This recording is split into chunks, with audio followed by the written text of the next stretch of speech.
நானே உன் தேவனாய் கர்த்தர், வேறொரு இல்லை என்றும் அறிந்து கொள்வீர்கள். என் ஜனங்கள் ஒருபோதும் வெட்கப்பட்டு போவதில்லை. ஆமென், ஹalleluya.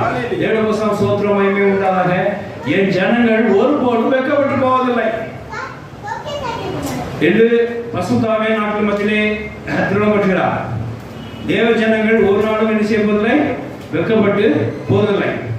அதாவது இந்த வசனம் எப்போ தீர்க்கதரிசிகளால் சொல்லப்பட்டது என்று சொன்னார், அதாவது இஸ்ரவேல் ஜனங்கள் புறஜாதி மத்தியிலே அவமானப்படுவார்களோ வெட்கப்படுவார்களோ என்று ஒரு சூழ்நிலை வந்தது. 5 வசனத்தை ஒரு வாசிக்கலாம். அந்த நேரத்திலே தேவன் அவர்கள் தீர்க்கதரிசி கொண்டு சொன்ன வார்த்தைகளா, நான் உங்கள் மத்தியில் பெரிய காரியம் செய்வேன், தேசம் சம்பூர்ணமாக இருக்கும், உங்கள் தானியங்களை விளைச்சல் கொடுக்கும், நீங்கள் நம்ம சாப்பிட்டு நல்ல திருப்தி அடைவீர்கள் அப்படின்னு சொல்லி, இவர் இந்த புறஜாதி மத்தியிலே நீங்கள் வெட்கப்பட மாட்டீர்கள், நான் என்னோட ஜனங்கள் வெட்கப்பட்டு போவதில்லை என்று சொல்லி அவளை ஆசீர்வதித்ததாக சொல்லி அந்த வார்த்தைகளை